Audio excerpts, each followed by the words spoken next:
So this is Laura Narvaez on September 18th, 2023 at 12:46 p.m. Central Standard Time, interviewing Tyne Dixon for the Voices of SMU Oral History Project. This interview is being recorded using Zoom.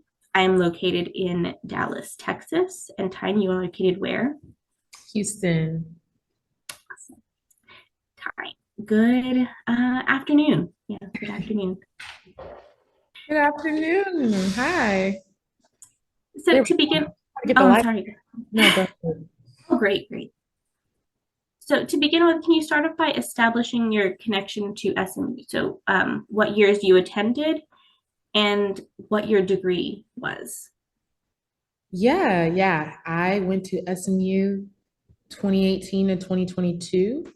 I got a degree in Bachelor's of Fine Arts in Theater Studies with an emphasis in directing and acting.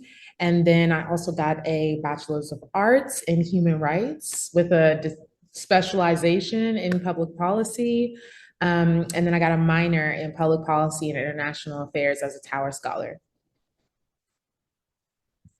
So thank you. So can you tell me when and where you were born?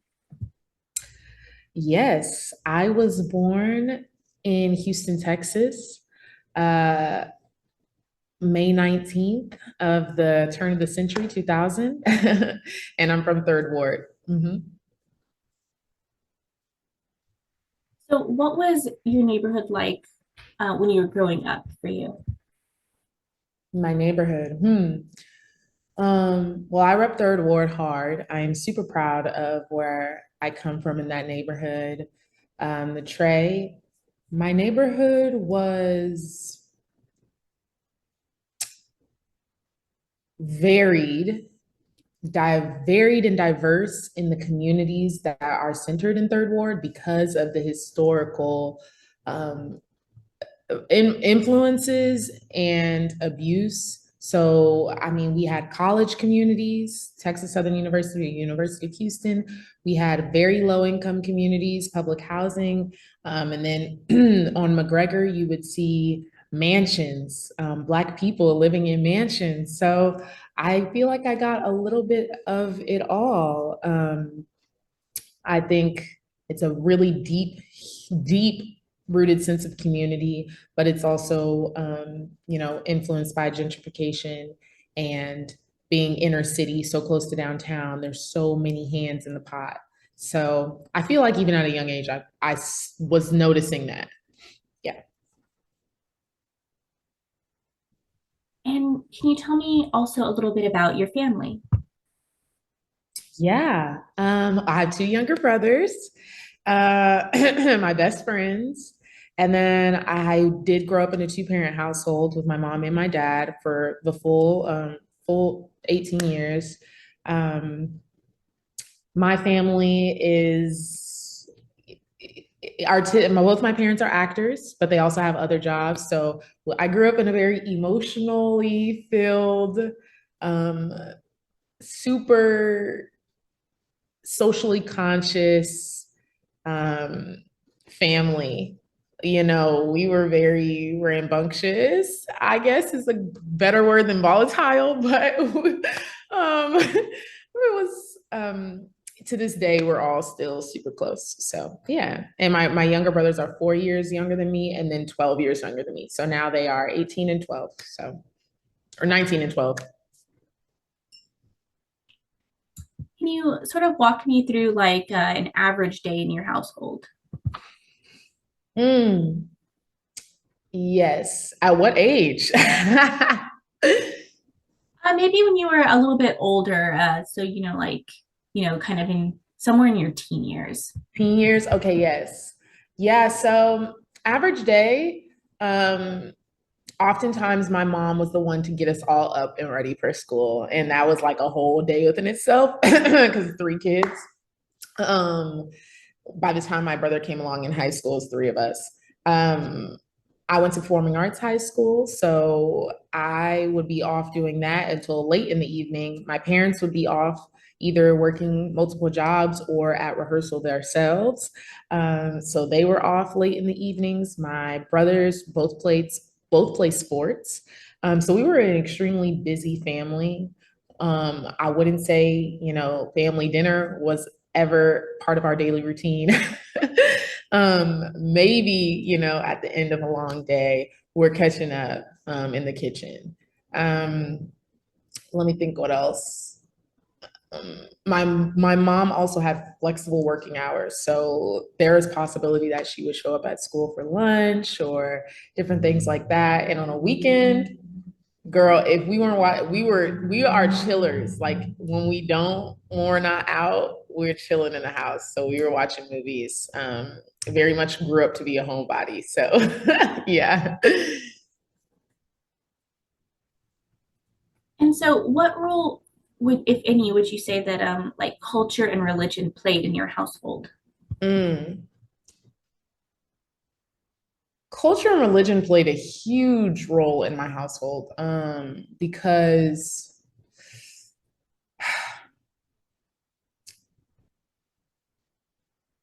you know I gathered a lot of my like political and social consciousness from my parents because they were both very vocal about that. I think because I was growing up Black in America, one. So that was already, the baseline conversations that you have to have to a Black child, I was having. Um, in order to stay safe, in order to stay possibly, hopefully, healthy. Um, my parents definitely had those conversations with us. That was part of our family routine. My mom was a person of faith. She is Christian.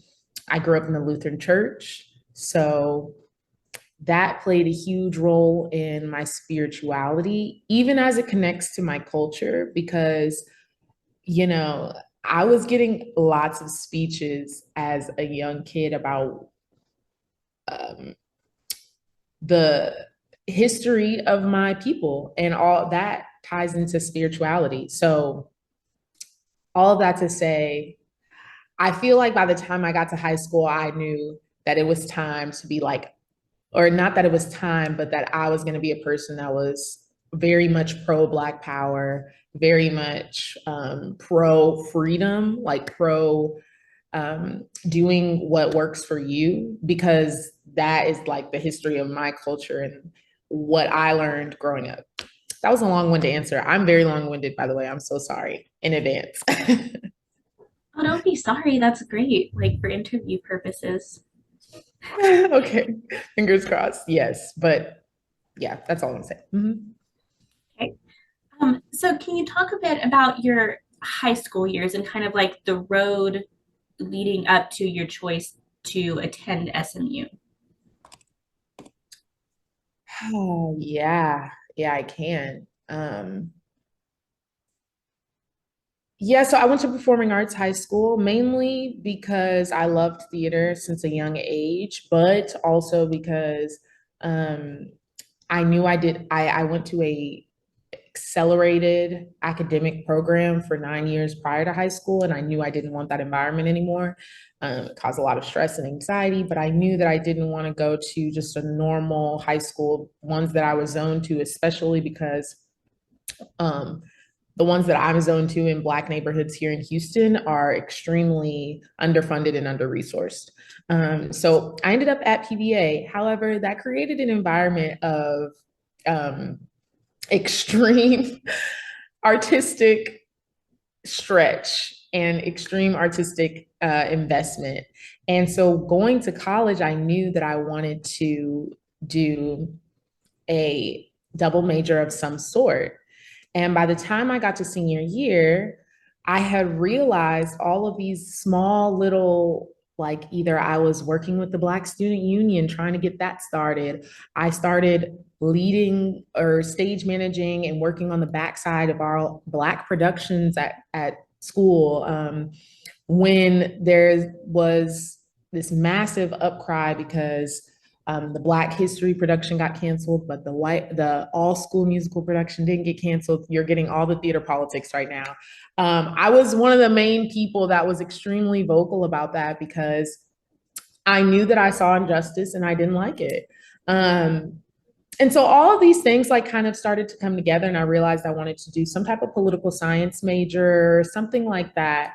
And so came across all these schools, applied to all these schools, never heard of SMU, never applied, like was not on my radar. Did a mass audition at my school, did not, still not even worried about SMU, and come to find out there's a theater professor at SMU, Bernard Cummings. He's been there forever. He's an incredible, I owe him everything. He was like, you need to come to SMU. I'm going to do everything in my power to make sure you come to SMU. And I was like, okay. And the money, especially, I was like, I don't think this is going to work. Although I can double major and do extremely high standard work in both areas, I was like, I still don't know. And then I toured SMU through the theater department. So I didn't get to see the whole school, but I saw just the theater department. And most people know the arts department at SMU is one of the more diverse communities. And it was still extremely lacking in diversity and inclusion. And so I was extremely trepidatious about coming to SMU. I didn't decide until May 1st, literally at 11:58 p.m., right before the deadline to choose schools. All of that to say, I decided to come because I could do 2 majors. I could study my art at a really high standard.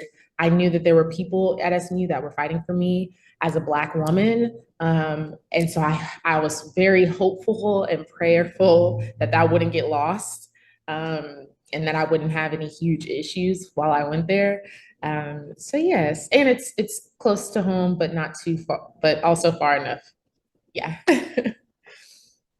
That's a long story. Girl, I told you I'm long-winded. It's okay though. It's okay. That was good. So, what were some of your expectations coming in to SMU after the fact, and were those expectations met? I knew it would be, wait, let me think. Yeah, I knew that SMU would be a difficult road in terms of my identity.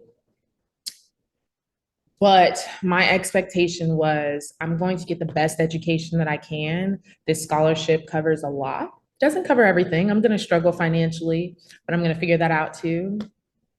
And I'm hopefully going to have a great work social balance because I heard that SMU it was a good school for that. So I was extremely not excited. I was still trepidatious, but I had some really solid expectations. I think by the time uh, first, actually, the moment I walked in for orientation, can't remember what it's called now, right now in my head, but for orientation, and I walked into the ballroom and I saw all the students, I bawled my eyes out and I walked out and I was like, I do not want to do this. I do not want to go here because no one in a sea of like 300 people look like me. Like no one. I'm telling you, I did not see one Black person.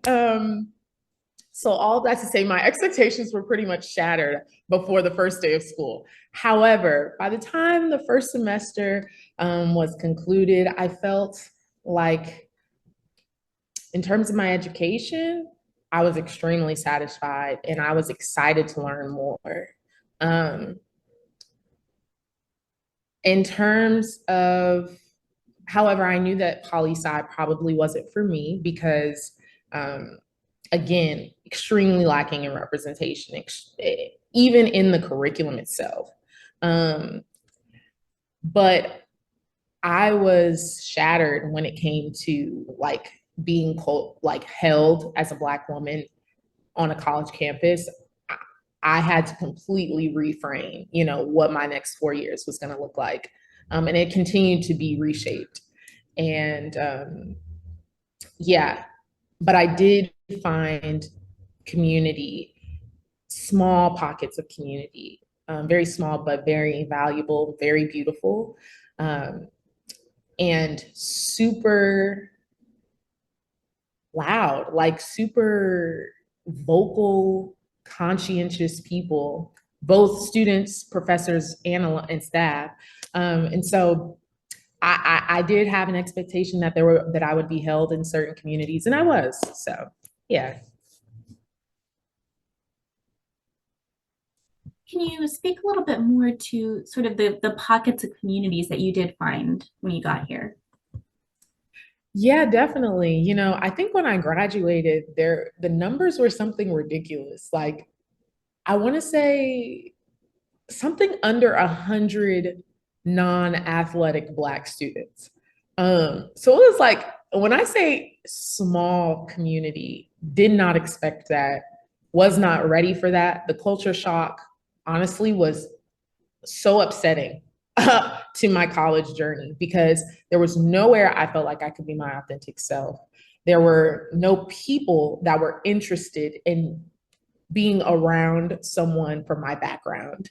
Um, all the horror stories that you hear of SMU in terms of diversity and inclusion were true. It was crazy. It was crazy. All that to say that there were beautiful, incredible Black women and queer women on campus. Oh my goodness. Like I could shout out their names right now, like Bree Tolley, Crystalline Basin, like these people that when BLM at SMU started and all these movements, they were at the forefront. And I met those people my freshman year. Bernard Cummings, like these great professors, Carlin Vaney, who was not even Black, but was an incredible ally. There were, and then on top of that, like inside organizations too. Um, the Association of Black Students, I was on the exec board my freshman year.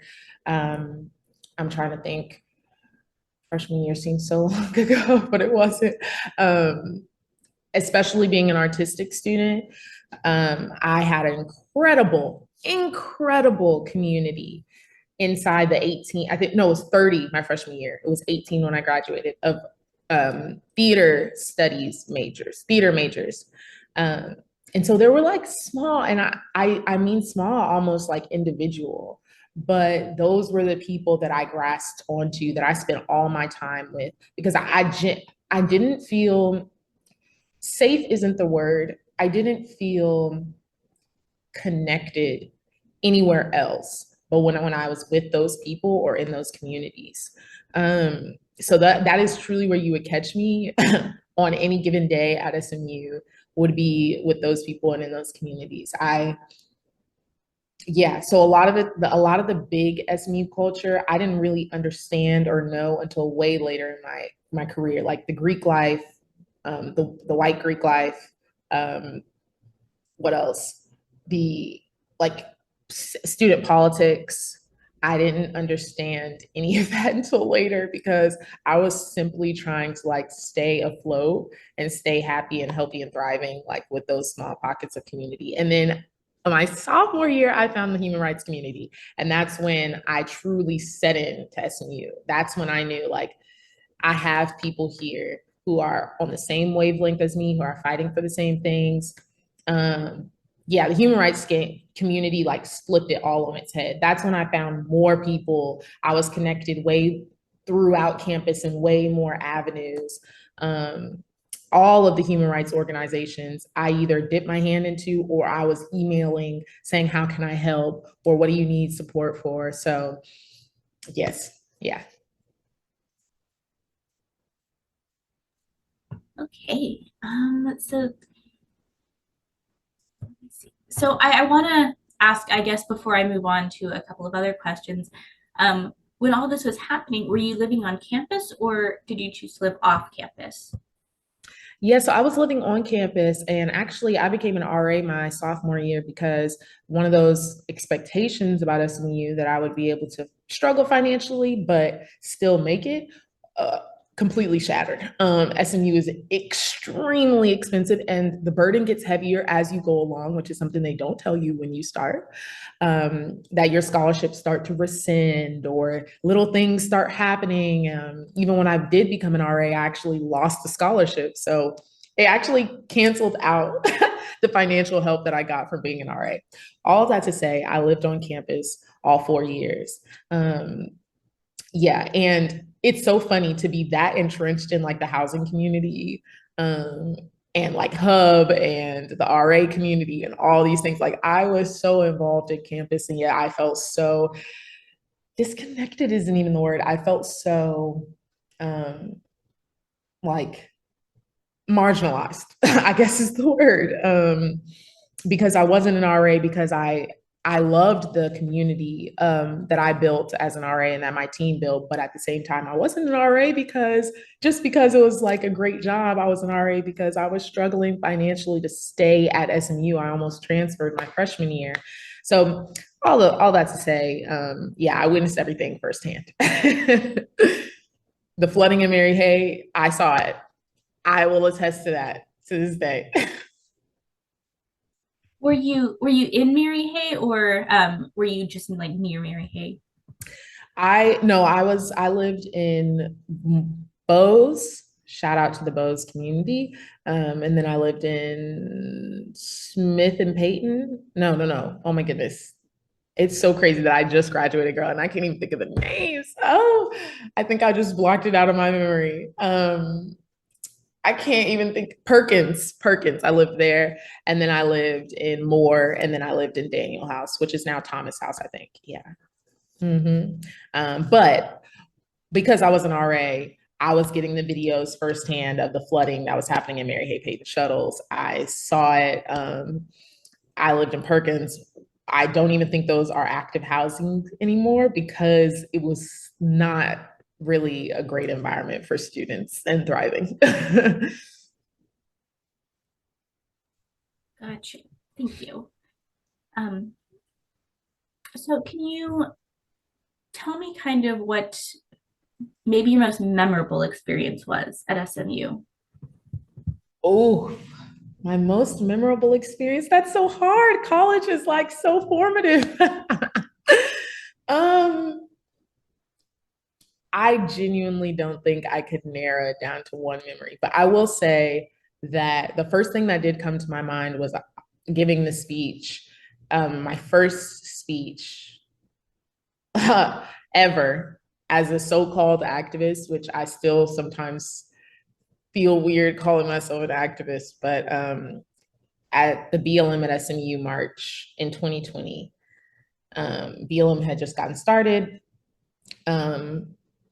We did not expect it to grow the way that it did. And so with all of these newfound resources and support, we decided to do a march. And we're trying to find speakers. And they're like, you should speak, time. I was like, no, but okay. And I ended up speaking, and I had no idea because I was in literally a blur state. I feel like I was in the spirit realm or some sort, but there were 500 people there. And yeah, I think that was like the catalyst to literally just who I am now, what I ascribe to, what I know is possible, like my political and social imagination, my investment in human rights, like all of those things shifted after that moment. Um, yes, and my belief that although SMU is a honestly, I keep using this word volatile, but I want to find a different word. Is honestly a chaotic place to go to school as a underrepresented community. I knew that with the right people and with the right avenues, there was so much support for Black students feeling safe and just getting a great education. And like that changed my joy in the movement, like that I never thought I would experience. So yeah, that was a memorable one. Yeah.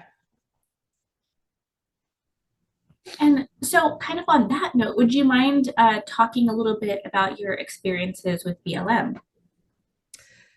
Yeah. In terms of like the backside or what was happening at that time at SMU, or in terms of like what I was doing in the background. Whichever feels more I guess whichever comes to mind most vibrantly for you. Okay, got you. That's a good one. Yeah, it's so funny. I think Mia Kamal, who's another amazing individual on from SMU, has asked me to do this interview like 20 times. And I keep telling her, like, I'm just not ready. I don't feel, I struggle with self-worth, but also like I haven't processed all of the things that happened at SMU. I can't even articulate it. I don't even know if I'm articulating it well now, but um BLM at SMU specifically, I was like, I know you're gonna ask me and I can't talk about it yet because it was one of like the most extreme periods in my life. And it's crazy to do that while everyone else on campus is going through possibly one of the most extreme moments in their lives because I was like extremely emotional and devastated. And as a Black woman, I feel like I am used to that when it comes to the world, right? But the reaction of my campus, my SMU, and my admin devastated me. When it came to George Floyd, when it came to COVID, when it came to Black student demands, like I was devastated and so mad, so freaking mad. And at the same time, I was finding so much joy planning marches, planning events, planning vigils, meeting people that had never expressed.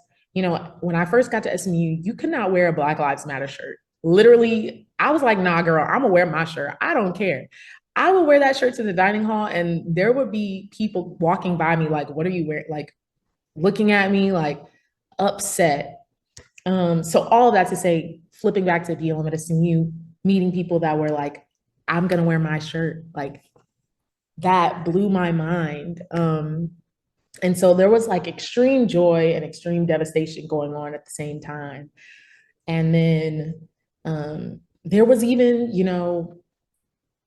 um, struggles within the Black community on uh,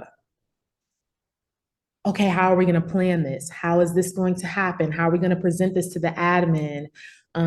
Having to work together in that way was extremely difficult. So I just remember like extremities all the time, right? And then still having to go to school. We were still expected to go to school while all of these things are happening. So we're doing all of this work on the side. I'm talking like, I'm talking 4-hour meetings for BLM at SMU every week, like up until 10, 11 o'clock on a Sunday. Um, that's just for the meeting. Then like the event happening on a Thursday. So in between Monday and Thursday, we're like meeting for 2 hours at 11 p.m. because I get out of rehearsal at 10. And so yeah, long-winded answer, but that's what I remember from that time period. I really appreciate you answering that. Thank you. Yeah. Thanks for asking. Of course. I'm very interested.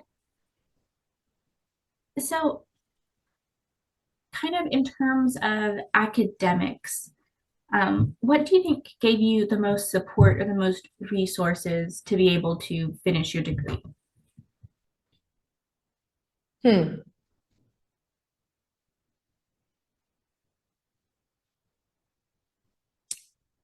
Yeah, I think two things. So SMU is so funny because going back to expectations about SMU, right? Like world changer shaped here.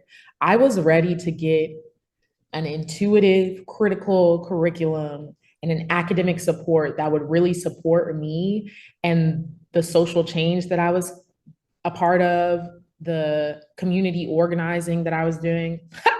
That did not happen. The curriculum is not, and the academic environment to me is not shaped towards being a world changer.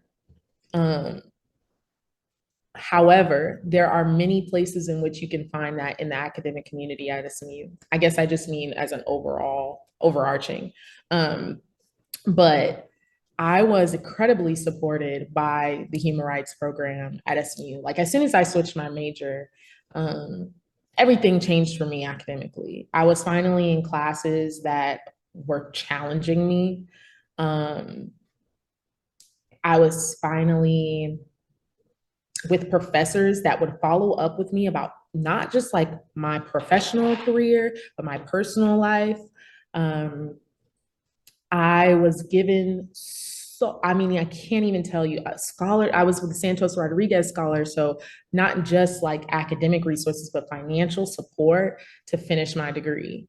BLM at SMU would not have been what it was without human rights programs. So um, yes, and then there were professors not a part of that program that definitely pushed me along, like Clarissa Cloward and um, Dr. Newton. The Tower Scholar program was extremely life changing as well. Um, yeah, all, I just had like a crazy thought that you know throughout all of the turmoil, like all these beautiful moments. So I'm so grateful to be able to talk about them right now because it's so crazy to think like the Tower Scholar program was the first time that I was so terrified to be a student. I had always been a straight A student, straight 4.0. And then Tower Scholar was like the hardest thing I had ever done academically, ever, period. Still to this day, the hardest professional undertaking. And I was extremely supported. Um, yeah.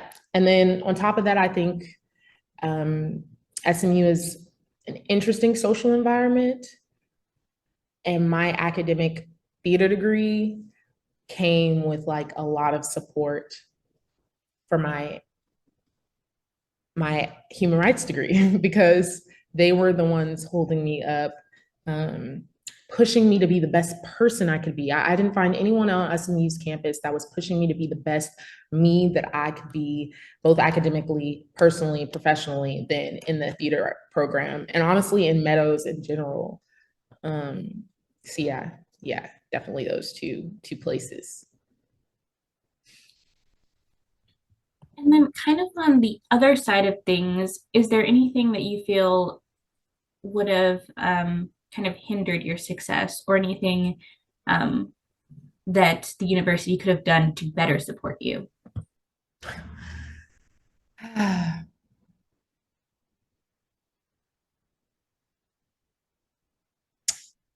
Honestly, there are no, because where I did not find, I was like my ancestors, honestly. I was making a way out of no way. Okay. I was where there is a will, there is a way. I was finding seats at tables that didn't exist. I was making tables. I was shifting and diving, wasn't supposed to be working as a RA, but still doing that, like in shows. I was doing what I could to survive. And that's why I'm still so indebted and grateful to SMU because that environment taught me how to be the person that I want to be through things that I shouldn't have had to go through and things my community shouldn't have had to go through. But I wouldn't be here had I not had to do all of those things to make it possible. But I always think about students that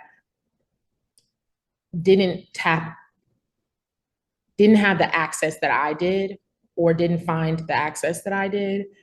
Because I always think about students that weren't supported when they were struggling financially.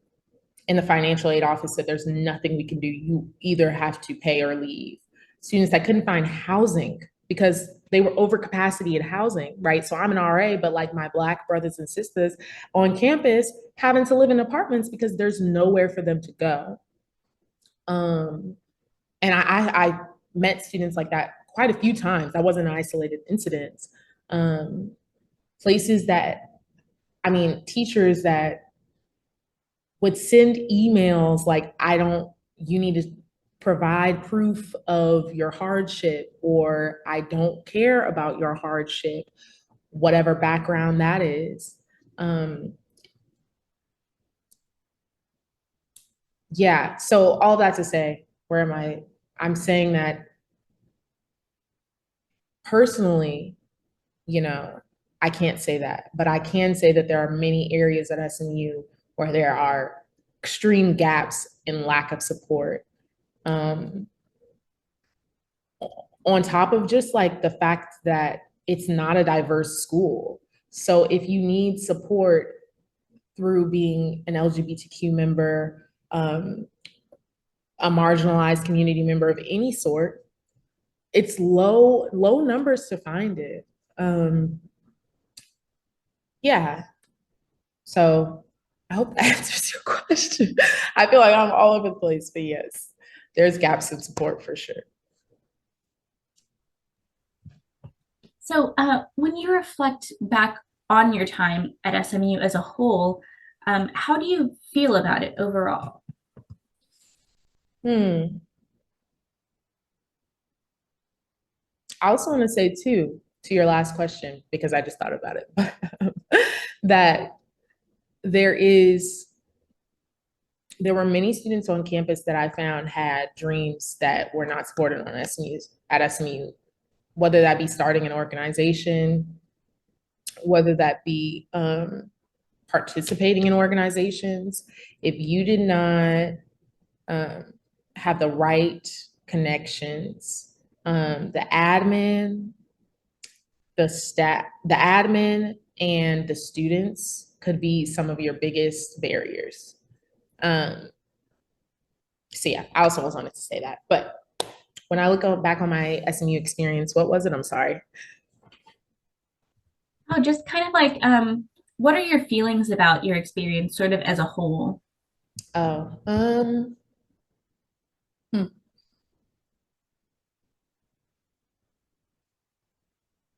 Yeah, I kind of said it, I think no matter where you go, right? And that's what I kind of try to tell people that are looking to go to college and where to go. College is extremely um sacred time, I feel like, in a person's life because that's the one of the only times you will be in a walkable community, okay? Learning new things all the time and with your peers. That ain't never gonna happen again, okay? Because this adulting is a whole different ball game. So all that to say that, when I look back at SMU, there's incredible formative experiences. I'm extremely grateful for every community I found that I've talked about. Um, I look back and realize that I was meant to go there. I didn't happen upon SMU by accident, even though I had no idea what it was until like April before the decision day. Um, and then, I do kind of compartmentalize and shut away the nights of crying and the nights of calling my parents saying I don't know if I'll be able to go here anymore because I can't afford it, or I don't want to go here anymore because they hate us, or seeing the N word written on dorm walls, or hearing about sexual abuse not being answered, not being supported.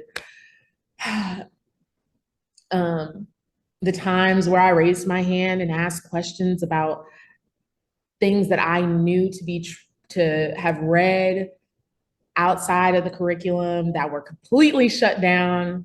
I shut down and I compartmentalize all that. So when I look back at SMU, I do see all of the great things that have pushed me forward, and I try to remove um, or I try to find the silver lining in a lot of the negatives. And then, of course, when I look back on SMU, all I think about is BLM at SMU because that was like, again, I'm meant to be at SMU because I participated in something that was so much bigger than myself at such a young age and had no idea what I was doing. And it was so amazing. So that's like the cherry on top of everything. I think about that all the time. Like I miss being a part of movements like that with all my peers. all my people my age. I totally miss that. And every time I think about SMU, I think about that. So yeah.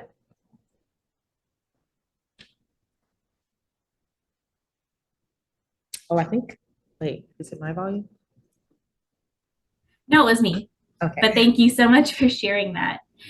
Um, so jumping ahead just a little bit, would you mind um, talking some about what you've done since graduation? Yeah, yeah. So I graduated and I started immediately, I think the following Monday.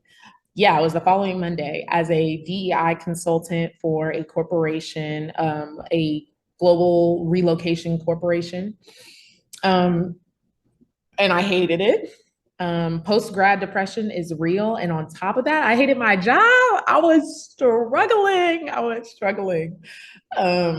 So I, throughout my second semester as a senior, I had been, kind of just holding on to this random job through AmeriCorps. I was like, oh, this is great. This is cool. I'm not going to let this opportunity go. I'm just going to see what happens. And then I was placed at where I am right now sitting. I was placed at this nonprofit called Restoring Justice through AmeriCorps. And I immediately quit my job.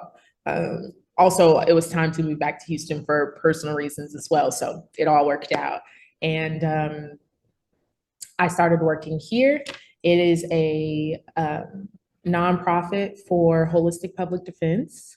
Um, we do free legal representation, free social services, free therapy, and free volunteer programs, all for people impacted by incarceration. And yeah, I started off as a volunteer coordinator, and now I am the holistic services coordinator here. Um, yeah, and again, talking through this whole interview, right? Like my cultural and social background as a kid, knowing that if you are moving through your purpose, moving intentionally and moving forward, right, you're going to find the things that are for you. And it's just so crazy that right after SMU, after finding human rights programs, after realizing who I am as a maybe baby activist, and then coming to RJ, like that's crazy. So yeah, right now I provide social services and resource connection as best as I can to clients here. And I also still run some of the volunteer programs. So yeah. That is very cool. Congratulations. Thank you. So I just have like a couple more questions for you, and one of them is sort of if you can answer, if you don't have an answer, that's totally cool. Um, but if you could kind of go back and tell your younger self one thing about this whole experience, what would you say to her? Oh gosh, like before I went to college. Yeah. Um, oh goodness. Goodness, goodness, goodness. What would I tell her? Stay away from them boys, girl. No, I'm just kidding. Oh, also I would tell her you're queer. Okay. Okay. You are. Anyways, all jokes aside, I can't never take an interview seriously. I'm so sorry. You can edit that out. What would I tell my younger self? I would probably tell her, hmm,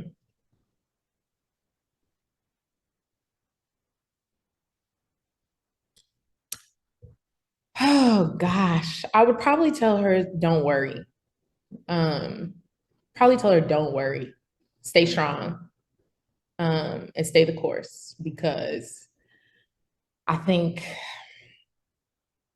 there were so many times in those 4 years where I just didn't know if I could go on, like, personally, academically, like, uh, politically. I was like, I just don't know if I can go on. Being quite honest, quite transparent. And to have heard from, to have seen maybe a little bit about where I would end up or, what would happen. I would just be like, don't worry, girl. Yeah, yeah. Also, that goes back to another question that I did not even touch on, but mental health at SMU, the support was abysmal. That was another reason I felt like I could not go on sometimes because there was no support for any student. I don't care what community you were part of, for your true mental well-being and mental health. And it's speaking as somebody who's had to be medicated several times. This was a health issue at that point. It was a medical issue, and I didn't receive any support for it, even after seeking it, especially support from people who looked like me. So I just wanted to throw that out there and make sure I put that on the record. That's great. Not that that happened, but that does get to my next question. Is there anything that we haven't talked about that you feel is important to get out there? Yeah, yeah. Probably. Hold on, let me think.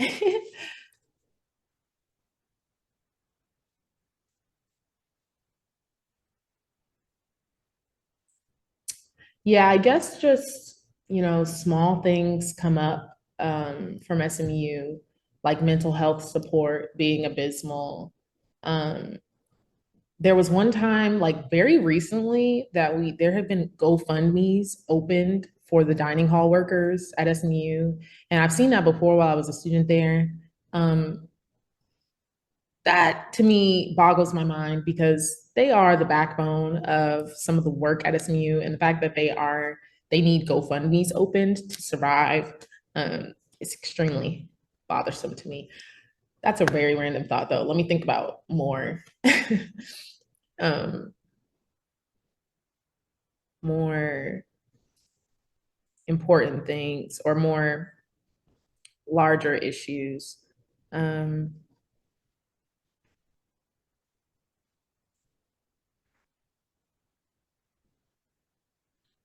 hmm.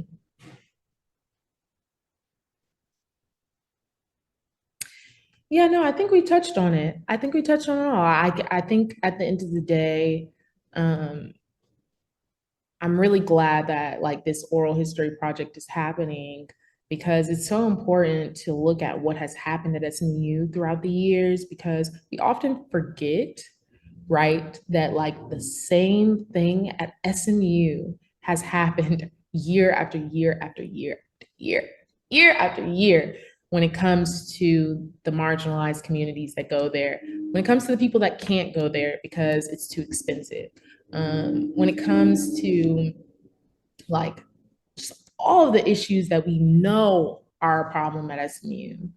Um, even the policing, that's another thing we didn't really touch on, but like the policing and the party culture, the over policing of Black bodies at SMU, um, the problem with the Black athletic community that wasn't even allowed while I was there, wasn't given the space to communicate, to participate in the rest of the Black community. Like all of these issues are so recurrent at SMU.